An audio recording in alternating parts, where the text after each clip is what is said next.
3, 2, 1, décollage!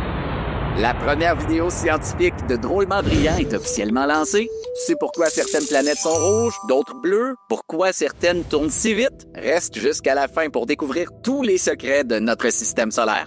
Abonne-toi si tu veux explorer l'espace avec nous, sans même que tes pieds quittent le sol. C'est parti avec la première question. La Lune brille parce qu'elle produit sa propre lumière. Vrai ou faux? C'est faux. La Lune reflète seulement la lumière du Soleil. Deuxième question. Le Soleil est une étoile.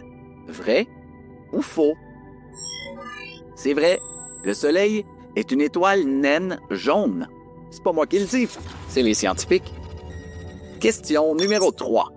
Les astronautes flottent dans l'espace parce qu'il n'y a pas de gravité. Tu as peut-être répondu vrai, mais c'est faux. C'est une microgravité, sinon les planètes s'effondreraient. En réalité, les astronautes sont en chute libre. D'ailleurs, tu sais pourquoi le petit astronaute était toujours distrait? Parce qu'il était dans la Lune, comme toi à l'école parfois. Ça arrive. On se déplace à la 4e question. Pourquoi Jupiter est-elle si énorme? Est-ce que c'est A, elle a avalé des astéroïdes? B, elle contient beaucoup de gaz? Ou C, parce qu'elle est gourmande? La réponse, c'est B. En fait, c'est comme un humain. Plus on a de gaz, plus on gonfle. Et plus il faut que ça sorte. On se comprend? On voyage vers la question numéro 5. Pourquoi Mars est-elle si rouge? Est-ce que c'est A, à cause de la poussière du fer à sa surface? B, parce qu'elle est timide? Ou C, à cause de la lumière du Soleil? La réponse, c'est A.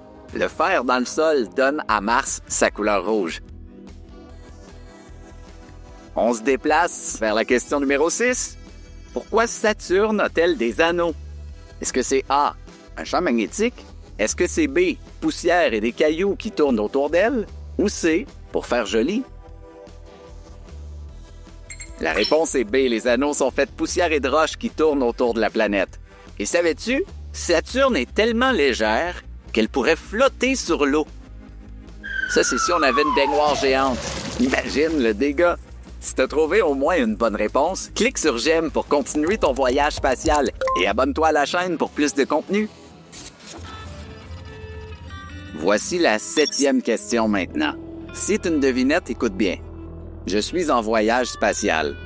Je passe à côté d'une planète qui porte des nuages, des mers et 8 milliards de passagers. Quelle est cette planète? Facile, c'est chez nous, la Terre. Tu l'avais?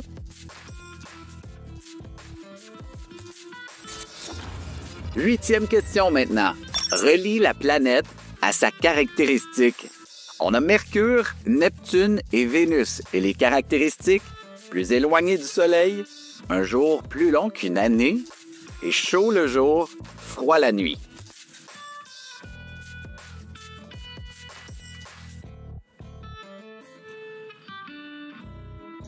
Voilà, sur Mercure, c'est très chaud le jour et très froid la nuit.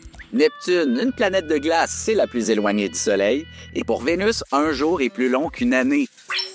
Imagine, tu passes une journée sur Vénus. Tu te lèves le matin, tu as le temps de fêter ton anniversaire entier avant que la planète ait fini de tourner sur elle-même.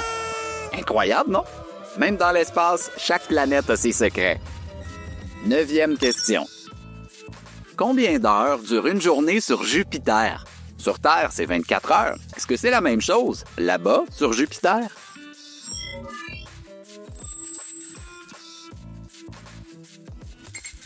Et non, la bonne réponse est 10 heures. Beaucoup plus court. Ça donne beaucoup moins de temps pour faire des devoirs le soir. Dernière question. Admettons que tu veux voyager de la Terre à la Lune. Voici la question. Combien de temps durerait ton voyage si tu y allais en trottinette? Est-ce que c'est 6 mois, 10 mois, 50 ans ou 500 ans? La distance Terre-Lune est énorme, environ 384 000 km.